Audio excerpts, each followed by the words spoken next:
निश्चित करू शकतो आणि तो सल्ला घेतला पाहिजे कृषी सेवा केंद्राचा. सर्वप्रथम मी सगळ्या ग्राहकांना किंवा शेतकऱ्यांना सांगेल, की त्यांनी एखादं पीक करण्यापूर्वी कृषी सेवा केंद्रावाल्याचा नक्कीच सल्ला घेतला पाहिजे.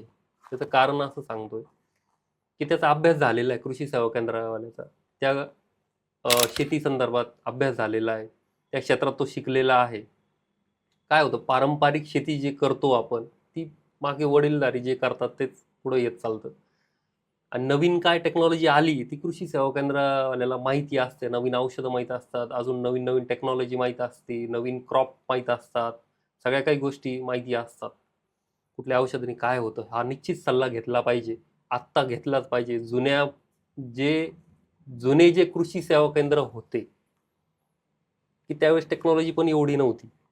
आता नवीन जी आली आहे, नवीन पिढी आली आहे, त्यात भरपूर कृषी सेवा केंद्रवाल्यांना माहिती आहे आणि निश्चित सल्ला घेतला पाहिजे, की पुढचं क्रॉप हे करायचं आहे बुवा, याला काय केलं पाहिजे आधी, काय खत दिलं पाहिजे, हे एखाद्याचा सल्ला घेण्यापेक्षा मार्गदर्शन घेतलेलं कधी योग्य.